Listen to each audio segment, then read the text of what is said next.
Welcome. Ever since I was little, I've heard that strange things happen in the family apartment out in the countryside, but since I never went there, I didn't really believe it. I loved listening to these stories from my grandmother and would tell myself, they're just stories like a bedtime tale, that's all. She used to tell me that the family of the house was safe, but a stranger's fate was death, and that the walls of that Kadri apartment bore witness to a crime from many years ago. Anyone who speaks of it pays with their soul. She told me that the blood of the Kadri family is embedded within the stones of that house, and death in our family is never natural, and that we would never be able to escape this truth. I got scared that time because it was true. Everyone who died in my family died in unnatural ways, either by drowning or murder or burning. But then I said, nothing's gonna happen. I haven't seen anything with my own eyes, so I won't believe it. After Grandma, Teta, passed away, these tales stopped. But the strange thing was that every time the family members tried to rent it out, something would happen to them. It started with my uncle. He needed money for his daughter's wedding, so he tried to rent it out, and the next day, his daughter and her fiancé burned to death, and the groom called off the wedding. As for my aunt, she was too scared to even talk about it, and would just say, "I have no right to that apartment, take it, take it." She would repeat this sentence every minute. Can you imagine? To the point that people started to think she was crazy. Dad never spoke about the subject, and every time I brought it up with him, he'd say, "I don't want to do anything that would harm you. Please drop this subject." But after his death, I needed money, and the landlord of the apartment we were in kicked us out. Can you imagine where I decided to live? Yes, in the family apartment. I decided to travel and live there, but there was a fear stirring inside me. What could I possibly find in that apartment? What if Teta's stories were true? I'll die in that apartment. And how will I die, or what will I face? All these questions were running through my mind the whole journey. But I said, come on, you silly girl, don't be afraid. Nothing will happen. And I finished my sentence jokingly, as if the demons would leave everything behind them and busy themselves with me, for example. After a while, I reached the town and decided to start anew in a place where no one knew me. It's true they knew my family name, but they had never seen me. I asked the first person I met about the apartment. I found his face pale with fear, and he asked me, "Why are you asking about it, girl?" "Because I'm going to live there, Uncle Haj. I forgot to introduce myself. I'm Nadiman Kadri, granddaughter of Adel Kadri, may God have mercy." He didn't even let me finish my words before I found him walking away saying, "No, no, no. What happened in the past won't happen again." And he started yelling, "Death has returned to you, O land of death and ruin. Your scent is back, O Kadri family." I was terrified then, literally, and I couldn't move from my spot. I stood there for 15 minutes, comprehending what had happened. Then I continued my way alone. The strange thing was that I reached the apartment as if I was used to going there normally, and I swear to God I didn't know its way before. I'd only seen it in pictures, but I recognized it the moment I saw it in real life. I thought, maybe it's a coincidence. But what's even stranger is that the apartment still looks new exactly like it did in the pictures. How was that possible? No one has lived in this apartment for 10 years. I should at least find the door looking old or the door not broken. This is strange. I was truly surprised. But then I remembered that my uncle had wanted to rent the apartment, so I thought he must have restored everything to how it was. The area was very quiet, and it was as if this place had become abandoned. I looked to my right and left and only found a few houses that seemed inhabited, not to mention the distance between each house and the next. It's normal for there to be many houses like that, but what's not normal is that a beautiful and peaceful area like this has no one living in it. I opened the apartment door and entered the house, and the first thing my eyes fell on was a large picture hanging right opposite the door. I know this person well. I haven't seen him before, but I feel like I know him. That's my grandmother, Fatima Kadri.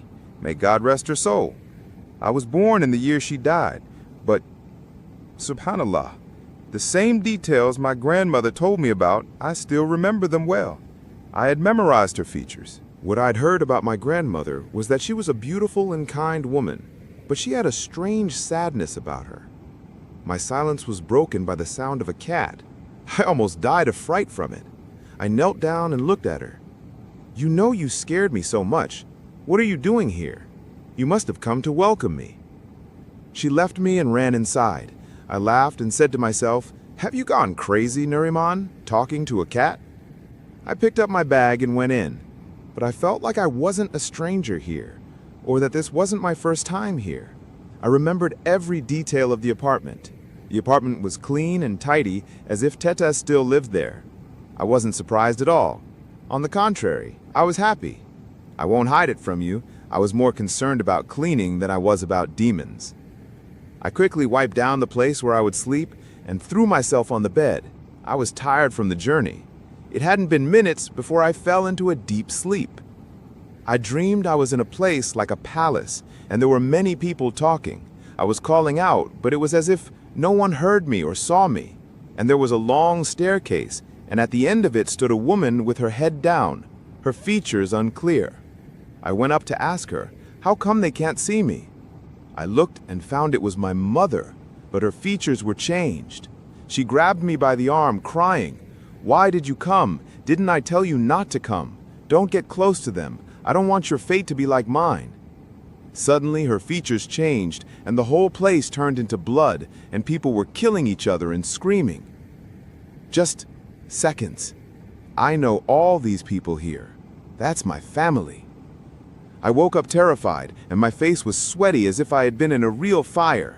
What woke me up was the sound of the doorbell. But a second ago, who would come to me now? And how is the doorbell even working? What's wrong with today? It's so strange. I got up to open the door, but found no one outside, so I closed it again. I said, maybe I'm imagining it. But at the same moment I closed the door, the bell rang again. How? I'm going to go crazy. It's impossible, even if someone is playing a trick on me, for them to appear and hide themselves that quickly. I grabbed a knife I found in the kitchen, went out and opened the door again. The same initial shock. No one there. Listen to me. Listen well. Whoever is messing with me, enough of this. I won't tolerate this stupid joke anymore. I repeated this sentence more than once, but it was no use. No one answered. The world was dark, and the place was quiet. I couldn't stand still. I saw the house in front of ours had its light on. I ran and rang her bell. "Who are you?" A woman's voice, clearly elderly. Before I could speak, she asked me the same question again. "Who are you, and what brought you here?" I'm new here. I'm the daughter of Mohammed Qadri. He used to live in the house. "You're Nariman, right?" I was terrified then, and asked her, "How did you know my name?" "Your grandmother was my friend, and she told me everything. I knew you would come. She told me to wait for you. And they were waiting for you, too." Who are they? And what's happening here? I went in and sat down in front of her. She sighed and told me, "You did nothing wrong, nor did your father, but your grandfather. His mistakes were many, and he left before paying their price. There's a saying we had back in the day, my girl. He who summons the demon must know how to dismiss it. But your grandfather didn't know how to dismiss them. I remember the days when your grandfather and grandmother lived here. Everyone loved them, and their reputation preceded them. But one thing ruined their lives: having children." I interrupted her. "Having children how? You must be mistaken. My grandfather and grandmother had children normally." And I said, mocking me of her words, "Then how did I come about?" She looked at me angrily. I understood she didn't like the talk, so I let her continue. "Your grandmother was a woman like the moon. Anyone could love her. But the issue of having children bothered her greatly. She came once and told me that she and Adele went to a sheikh, and he assured them they would have children. And about 2 weeks later, she came happy, telling me she was pregnant, and that she would name him after the sheikh who made them able to have children. I looked at her and uttered, "She would name him Mohammed. That's my dad." She replied, "Your father is the eldest of his siblings. After him, your uncle Marwan and your aunt Fauziya. The three of them had their lives ruined because of your grandfather's mistake." "What do you mean? I don't understand."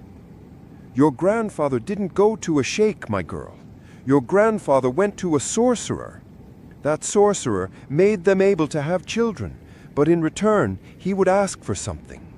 He didn't ask it then, but he made them understand that when he asked, he would take what he asked for, willingly or by force. Your grandfather and grandmother agreed at the time, and the years passed, and they forgot what happened." But still, things used to happen to your grandmother.